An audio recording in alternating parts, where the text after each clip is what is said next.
Now, tip number 6. 6. I forgot how to use my fingers to count. Wow. Well, today's been a long day.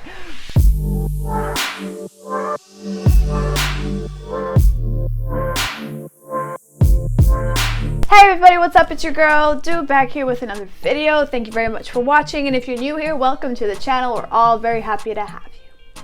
Now, we've just gotten into December, and if you have applied for a DAAD scholarship, you might have gotten an invitation letter for an interview. And if you haven't gotten a response yet, your invitation might actually be coming in the next few weeks. So I'm pretty sure you're all excited for the interview, and if you're watching this video, I'm pretty sure you want to know some tips and tricks on how to make your interview go as smooth as possible. No problems, no emotions, no stress, but straight out slaying the interview. And I'm going to give you that information while also linking it to my own experience of having won the DAAD scholarship and also having gone through the interview process myself.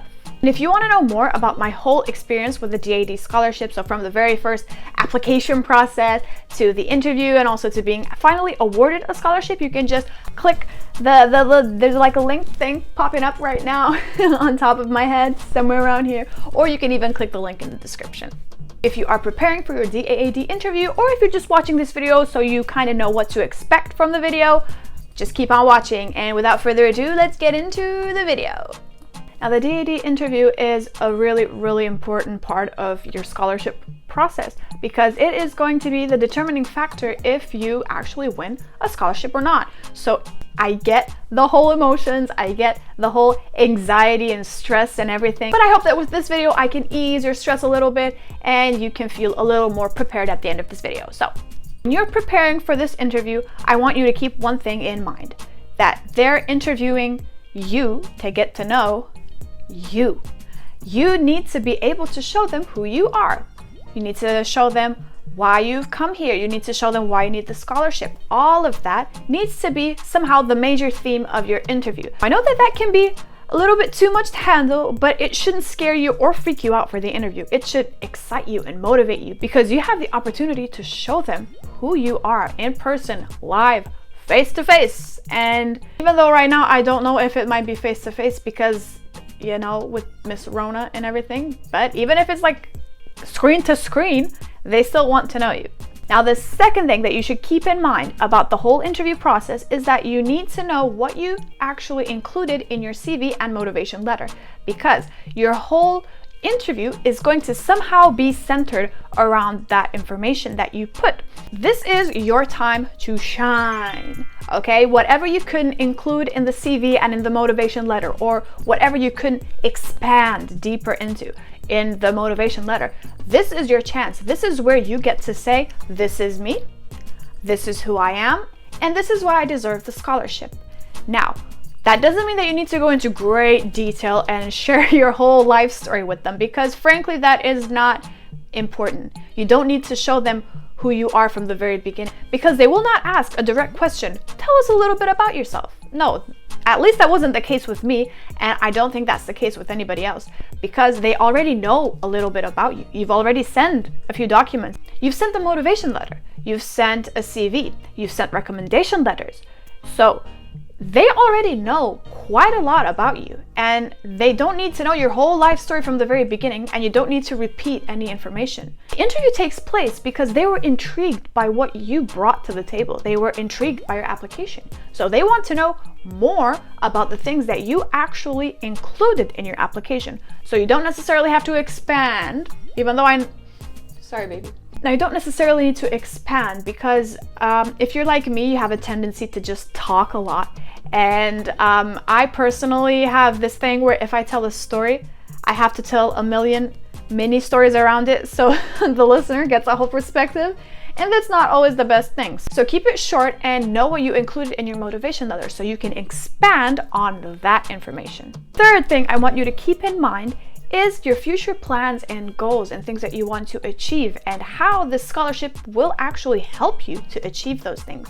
And again, the DAAD won't ask specific direct questions. Tell us about your goals, tell us about your dreams, tell us about what you plan to do in the future. They will ask you things that are related to your motivation letter and things that you actually put down in the application. But if you have a specific thing that you wanted to achieve and that you included that in your application process in the motivation letter, you need to expand on that in the interview, because they found your aspirations and your goals really interesting and they want to know more about that. Be ready to just let it all out. This is your time. This is your moment. You need to tell them what you want to do. Just a little quick tip. If you don't know specifically or exactly what you plan to do or what your goals are, that's fine. Let them know. Be as authentic and honest as possible. That was also the case with me, because I had like an umbrella of things that I want to achieve in my life, and like goals and dreams and aspirations. And I didn't have a specific dead set thing that I wanted to do. So I had some goals and I was determined to get to those goals and hopefully achieve them somehow. But again, I didn't know specifically what I wanted. I didn't know exactly, like, after this scholarship, I'm going to be a teacher, or after this scholarship, I'm going to be a writer, or after this scholarship, I'm going to be a doctor. I actually thought that that was going to be my downfall of the interview, but thankfully it wasn't, because I was so authentic and real and honest that they saw me. They saw who I was. They saw that I was determined and motivated to achieve these goals. And even if I may not know specifically what I want, I am still very invested in the process and I'm okay with figuring that out along the way. But yeah, moral of the story is, if you don't have something specific in mind, it's fine. That's okay. Just let them know. That also doesn't mean that you can go into the interview without being prepared and not knowing anything about your future, okay? That's not what I'm saying. So yeah, be prepared to talk about your future and your goals. If you have trouble with that, write them down, look at your motivation letter one more time, and try to get inspired that way. Now, the fourth thing you need to keep in mind is what you are currently doing. So if you are a student, or if you're working, or if you're not working, or whatever you're doing right now, you need to be able to have some answers prepared, because they will talk about it. Now, what the interviewers asked me was related to my studies, since I was already in Berlin for a year and I had already begun my master's studies. So they talked about my whole experience, what I learned, what I was doing currently, and how I find Berlin in general. Do I like it? Do I not like it? What's interesting to me? Since I had already included some of this information in the motivation letter, they really wanted to know more about my perception of Berlin, I guess, in a way. And I told them I'm studying this and that. I've got some interesting classes. I really love the library. Like, I was so intrigued and fascinated by the library in Berlin that I had to tell them during the interview. That was a highlight of my studies, of the beginning of my studies, because I had never seen a library like that. And it was an enormous building and so many books and everything. And I let this enthusiasm shine through the interview as well. I told them, and they were smiling like, ah. I told them, I love my studies. I've learned so much. This is such a new experience, but I have to mention the library because that was wow. And they started laughing, because that's an honest part of me. That's a little bit of my experience. So I'm not standing there like a robot and just, this is what I like, this is what I don't like, this is my experience. No, I'm including my own experience. I'm including my own perceptions in it. So if you're working right now, or if you're still a student, they will ask you about that as well. Or if they don't necessarily go too much deeper into it, it could be something that they would really want to know. So there is the possibility that they will ask you about your current engagements, let's call them. And since we talked a little bit about current engagements, that leads to tip number 5. What you guys need to keep in mind is your hobbies, your activities, and things you're interested in. But again, all linked to the motivation letter. But keep in mind that this is not just a random question about your hobbies. It's not just, I like basketball, or I like to watch movies. This is not that type of, what hobbies do you have? All of the hobbies and activities and interests that they want to know is those that are related to your future, those that are related to your career, those that are also related to what you put down into the, let's say it with me, motivation letter. So my example of this issue is I don't remember the specific question, but the topic somehow turned towards things that I like doing, because I had mentioned in my motivation letter Motivation letter. I really hope I don't sound too annoying with this whole motivation letter, but it's an important part. Keep it in mind. I study English literature, and I love making videos and writing and making like documentaries and sharing stories. My whole motivation letter was based around storytelling and how I've been doing this for a number of years now, and it's something that I want to do for the rest of my life.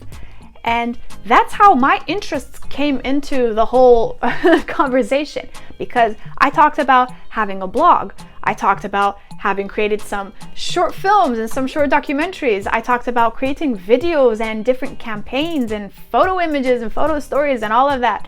So all of these interests were linked to my future career and linked to my studies and linked to also who I am as a person and why I actually want to turn those hobbies and that passion into something beautiful. And that's also what got their attention in the first place. So not necessarily what I've done up till now or what studies I have conducted or my good grades or anything. It was my passion and my hobbies that I am trying to somehow utilize in my career so that I could make a difference in the world. I could make a slight dent in the world and make people happy. And that's what you need to keep in mind. So if they ask you about your hobbies and interests, they're probably asking about some specific hobbies and interests that are related to your whole studies or your career or your dreams and passion and all of that. Because of course I love basketball as well, and I also love photography, and I also love painting,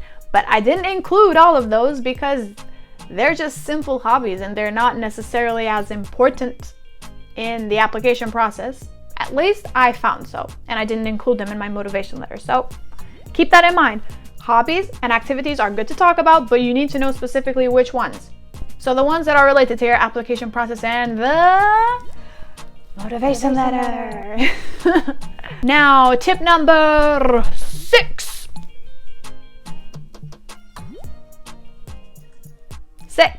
Now, tip number 6.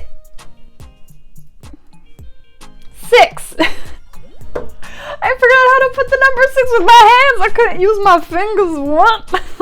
I forgot how to use my fingers to count. Wow. Well, today's been a long day. Tip number 6. The interview will be conducted at least partially or for a few minutes in German if you have put down in your application process that you speak whatever level of German. So they will test you on that. They are only sort of fact checking what you put down in the application process. So I put down that I spoke a level of B2 German, which is relatively high. It's not the highest, but it's also like I'm somewhat of a proficient speaker. So I can, I make a lot of mistakes and everything, but I'm able to speak at a very high level. So we tested that and it went great. I was terrified of making mistakes and not being understood clearly, but that was completely fine because, again, the DAD interviewers know that you're going to continue learning the language. They know that you may not be the best speaker in the world. They just want to test it out and see how far you've come with the German language.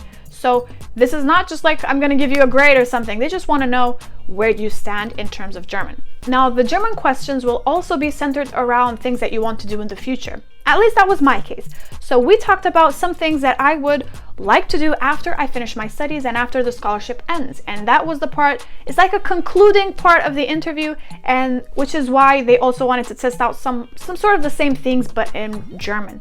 So I had to talk about things that I wanted to do, an idea that I had, if I wanted to remain in Germany or not. And don't be afraid of making mistakes, because even Germans make mistakes themselves. So, and the interviewers know that as well. So just try to be as calm as possible. Remember what you've learned, remember what you've gone through. And yeah, I'm pretty sure it's gonna be fine, so don't worry about it. And the 7th thing that I want to mention is to try and be calm. As much as it is possible, of course. Don't be afraid to show your personality. Don't be afraid to show them who you are, because it is important. Try to radiate as much energy as you can, but you don't necessarily have to be like hyperactive or anything, because just be yourself. You know, I know it's a sort of a cliche thing to say, but it really is important. Just be yourself, be who you are, and show them what you're all about. And you don't need to be scared of showing people who you are, especially interviewers, because they want to know who you are. So you shouldn't shy away from that, and you shouldn't be too anxious or stressed. So yeah, I get the whole being stressed part and the interview being a rather important part of your application process and determining if you will get the scholarship or not. But try to forget that when you're in the interview. Forget that everything is on the line. Forget that they will be deciding if you get the interview or not. Forget all of that.